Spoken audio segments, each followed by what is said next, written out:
అప్పుడు ముట్టేటట్లేదు ఉన్న డిస్కమ్లకు అనే మాట కూడా వాడుతున్నారు. ఉన్న డిస్కమ్లకు ఆదాయాలు ఉన్నాయి. ఎవడైనా ఆదాయం చూసి అప్పిస్తాడు ఈ ప్రపంచంలో.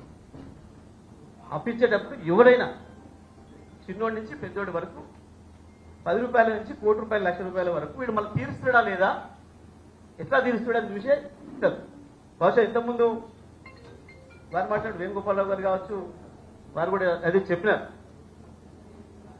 అసలు ఆదాయమే లేని డిస్కమ్స్ క్రియేట్ చేసి దానికి అప్రకల్చర్ ఇస్తారు. ఎట్లా నడుస్తుంది అసలు?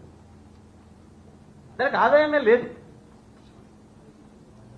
ఆదాయం ఉన్నది ఎక్కడి నుంచి ఉన్నది?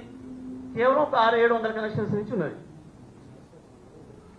కొన్ని lift irrigations, Hyderabad metro water works, ఈ వాటి నుంచి 500 కూడా లేవు, వేల మీదనే. ఎందుకనంటే కేసీఆర్ గారు మంచినీళ్ళు ఉచితంగా ఇచ్చాడు భగీరథ దీంట్లో. అది పట్టణాలకైనా గ్రామాలకైనా అక్కడ వసూలు లేవు. అవి కూడా రెవెన్యూ జనరేట్ చేసి కావు. వీళ్ళు చెప్తున్న కారణాలలో తమరు గమనించాల్సింది ఖర్చుకు రెవెన్యూ ఆదాయానికి తేడా వస్తుంది బాగా. దానివల్లనే మేము ఇది ఇంకోటి తయారు చేస్తున్నాం అన్నారు. మరి ఆదాయమే లేదు కాడ, ఖర్చే పెట్టాల్సిన కాడ ఇది ఎట్లా నడవాలి? ఎట్లా నడుస్తుంది? మీరు చెప్పే కారణం ఏది కూడా సరైనది కాదు. దీని వెనకాల ఇంకోటి ఏదో చీకటి కోణం ఉన్నది. ఆదాయం వచ్చే వాటిని సపరేట్ చేసి ఏం లేదు సార్, అది ప్రజలకు అర్థమయ్యే భాష చెప్తా. 2 బర్రెలనేమో వేరే వానికి ఇచ్చి దురపోతును మీ దగ్గర పెట్టుకునే ఉపాయం ఇది. అంత ఏం లేదు. 2 ఆవులేమో వేరే వానికి ఇచ్చి కోడని మీ దగ్గర పెట్టుకునే ఉపాయం. తినేదాన్ని ఖర్చు పెట్టేదాన్ని మీ దగ్గర పెట్టుకొని పాలిచ్చే వాటిని వేరే వాడికి అప్పచెప్పాలి. వాడు కూడా ఒత్తిడి చేస్తున్నాడు అవతల. దాని కొరకు తప్ప ఇది ఇంకేమి లేదు రాసి. అసలు కారణం ఇదిగా.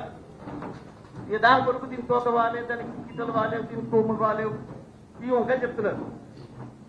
రైతులకు అర్థమయ్యే భాషలు చెప్పాలి. ఇంతమించి ఏం లేదు దీంట్లో. ఇక ఏకమైన సందేహాలు ఉన్నాయి. మిత్రులు చాలా మంది మాట్లాడుతూ చెప్పినారు. సాయంత్రం దాకా మాట్లాడలేని సందేహాలు ఉన్నాయి దాంట్లో. ఎందుకంటే ఉద్దేశమే సరైనది కాదు కాబట్టి,